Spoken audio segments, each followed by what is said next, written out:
Nabanggit niyo po may i-draft na guidelines ng DA para sa pagbebenta po ng 20 pesos kada kilo ng bigas. Nangangahulugan po ba ito na limitado lamang yung mga kababayan natin na maaring maka-avail at hindi ito rice for all, itong 20 pesos na ito ng ating administrasyon? Nakausap po natin ang representative ng DA at sinasabi po naman nila ito ay maa-avail ni numan. Pero magkakaroon din po ng sariling guidelines ang LGU kung kanino po ito maibebenta.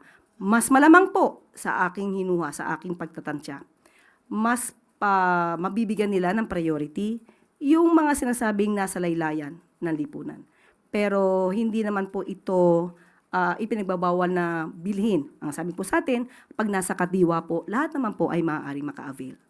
Regarding lang po sa impeachment against Vice President Sara Duterte, nananatili po ba yung tindig ng Pangulo na huwag pa rin pigilan yung napipintong impeachment trial sa Senado laban po kay VP Sara, knowing na yung impeachment case po was rooted in the questionable confidential funds ng Vice Presidente, tama po ba? Wala po sa kamay ngayon ng Pangulo ang patungkol po sa impeachment trial. Kung ano po ang magaganap dito, nasa kamay na po ito ng Senado. Follow up ko lang po dun sa transparency and accountability, kung confidential and intel funds po yung dahilan nung pag-impeach kay VP Sara, hindi po kaya maapektuhan din ng Pangulo dahil isa po siya doon sa top spender ng Confi and Intel funds para po hilingin din na idetalye niya yung kanyang pinaggagamitan or paggagamitan po ng Confi and Intel funds.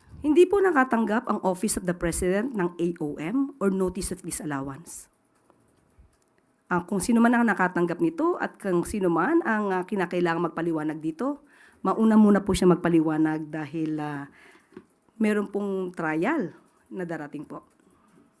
Yusek, we'll just seek reaction dun sa sinabi ng kampo ni Vice President that her lawyers thought they are more than confident that she will emerge victorious dito sa impeachment trial na ito.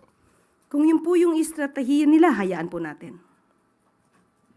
But does the palace agree na Wala pong kinalaman ng palasyo sa impeachment trial.